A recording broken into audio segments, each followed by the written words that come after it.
Pasti teman-teman sering mendengar sebuah kalimat yang berkata, fitnah lebih kejam daripada pembunuhan. Tetapi sebenarnya ada hal yang lebih kejam daripada kata-kata fitnah itu sendiri. Dan ada banyak orang yang tidak menyadarinya kalau mereka sedang melakukan pembunuhan yang mematikan itu. Pembunuhan jenis apakah itu? Jangan kemana-mana.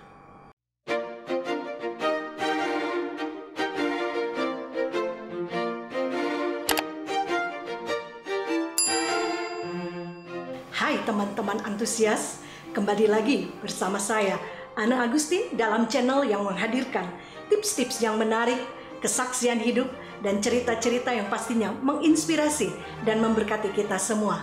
Mulai minggu ini, nama channel saya bukan lagi Ana Agustin, tetapi Agustina Pramudito. Agustin itu nama saya sendiri, dan Pramudito adalah nama suami saya. Tapi mari kita kembali kepada cerita yang tadi saya sudah katakan.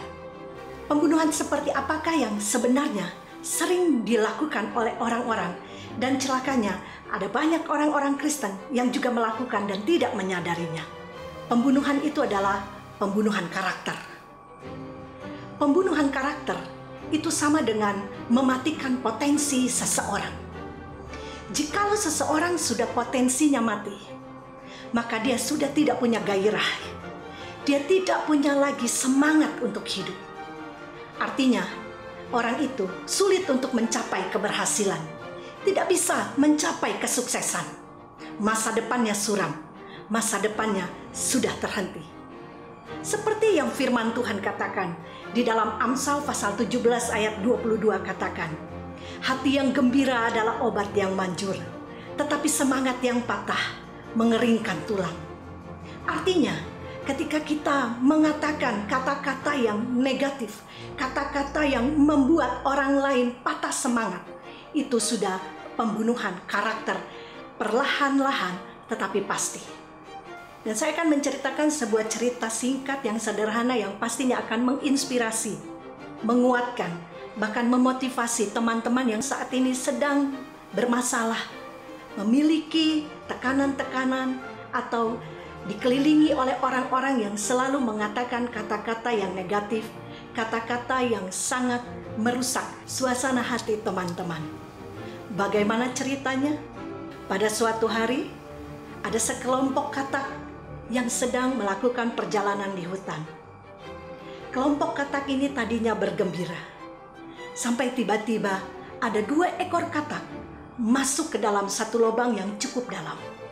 2 katak yang masuk ke dalam lubang yang cukup dalam itu berjuang, berusaha begitu rupa supaya mereka bisa keluar dari lubang itu. Dan teman-temannya yang ada di atas lubang itu meneriaki mereka. Teriakan mereka ternyata teriakan yang negatif, teriakan yang melemahkan. Tetapi 2 katak ini mengabaikan teriakan daripada teman-temannya yang ada di atas lubang itu. 2 katak ini terus melompat, berusaha supaya mereka bisa keluar dan selamat. Tetapi apa daya, teman-teman yang di atas terus berkata-kata yang negatif. Mereka meneriaki, kamu nggak mungkin bisa keluar dari tempat itu. Sudahlah, kalian tidak bisa. Kalian itu pasti akan mati. Kalian tidak bisa keluar dari lubang yang dalam ini. Sudah, menyerah saja. Itu tidak mungkin terjadi, itu tidak mungkin bisa. Semua mengatakan kata-kata yang tidak baik, kata-kata yang mematikan, kata-kata yang negatif. Satu katak yang tadinya tidak menyerah, akhirnya karena terus diteriaki oleh kata-kata yang tidak baik, oleh kata-kata yang negatif, katak itu menyerah dan dia jatuh ke lubang yang lebih dalam lagi. Tetapi satu katak yang lain terus berjuang, dan teman-temannya di atas juga masih terus berteriak, sudahlah, lihat temanmu sudah menyerah dan dia sudah jatuh ke lubang yang lebih dalam dan dia mati. Menyerah saja, tidak mungkin kamu bisa keluar dari lubang ini. Itu tidak mungkin, mustahil, kamu pasti mati, kamu harus menyerah.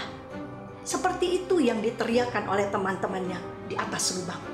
Tetapi katak ini masih terus berusaha. Dia tidak menyerah, Dia melompat, melompat, dan terus melompat. Sampai pada satu titik, katak ini kemudian selamat. Dia bisa melompat begitu tinggi. Dan dia keluar dari lubang yang cukup dalam itu. Semua teman-temannya begitu terkejut. Mereka langsung berkeliling, mengerumuni katak yang selamat itu. Mereka berkata, "Kok bisa? Kamu tetap semangat, kamu tidak menyerah, dan kamu bisa selamat." Katak yang selamat ini berkata, "Lah, saya pikir kalian memang yang menyemangati. Terima kasih, karena kalian saya selamat. Kami tidak meneriaki kamu dengan kata-kata semangat. Kami meneriaki kamu untuk kamu menyerah, tapi kamu tidak menyerah." Akhirnya setelah dijelaskan, katak ini agak tuli. Karena ketuliannya ini menyelamatkan dia. Dari cerita yang sederhana ini, pelajaran apa yang bisa kita ambil?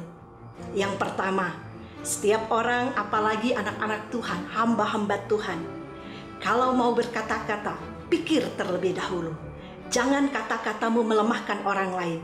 Jangan kata-katamu mematikan potensi orang lain. Itu adalah pembunuhan karakter. Biarlah kata-kata kita selalu kata-kata yang membangun, kata-kata yang memberkati, kata-kata yang menghidupkan orang lain. Yang kedua, untuk orang-orang yang saat ini sedang terpuruk, merasa tidak ada yang menyemangati, selalu dikelilingi dengan orang-orang yang kata-katanya melemahkan, negatif, kata-katanya membuat potensimu mati. Mari kita belajar kepada katak yang agak tuli ini. Apa pelajarannya? Yang pertama, pura-pura tuli. Abaikan setiap kata-kata dari orang-orang yang mengatakan hal-hal yang negatif atau melemahkan kehidupanmu, semangatmu. Yang kedua, buatlah setiap teriakan, kata-kata yang negatif, kata-kata yang tidak baik, kata-kata yang melemahkan, itu seperti sorakan untuk memberi kau semangat. Kita akan memperlihatkan kepada orang-orang itu bahwa kita bisa membalikkan keadaan. Dari yang tidak mungkin menjadi mungkin. Dari yang mustahil menjadi tidak ada yang mustahil. Mengapa? Karena yang ketiga, kita percaya dan mengandalkan Tuhan. Firman Tuhan katakan di dalam Roma pasal 9. Nanti teman-teman bisa melihatnya sendiri, membacanya sendiri. Bahwa setiap orang yang mengandalkan Tuhan tidak akan dipermalukan. Setiap orang yang percaya kepada Tuhan tidak akan dikecewakan. Dan lagi pula, di dalam Efesus pasal yang kedua ayat yang ke-10 katakan, "Karena kita ini buatan Allah, diciptakan dalam Kristus Yesus untuk melakukan pekerjaan baik yang dipersiapkan Allah sebelumnya. Ia mau supaya kita hidup di dalamnya." Tuhan sudah mempersiapkan rencana yang besar. Tuhan sudah mempersiapkan rencana yang indah untuk saya dan saudara. Dia mati di atas kayu salib bukan satu perkara yang sia-sia. Ini sebuah permulaan bahwa di dalam Yesus kita bisa melakukan perkara-perkara yang besar. Biarlah kita ada di dalamnya. Kata di dalamnya, kita ada di dalam rencana Allah. Jangan patah semangat. Jangan kita juga menjadi gusar. Jangan marah. Jangan kecewa. Tetap semangat. Jangan menyerah. Kita mau hidup di dalam rencana Allah yang luar biasa. Saya teringat dengan satu pujian. Ku tak akan menyerah pada apapun juga, sebelum ku coba semua yang ku bisa, tetapi ku berserah kepada kehendak-Mu. Hatiku percaya Tuhan punya rencana. Benar? Oke. Jadi teman-teman, biarlah dari setiap apa yang saya ceritakan, apa yang saya bagikan saat ini, memberkati, menginspirasi, dan memotivasi kita semua. Puji Tuhan. Salam sehat, Salam antusias.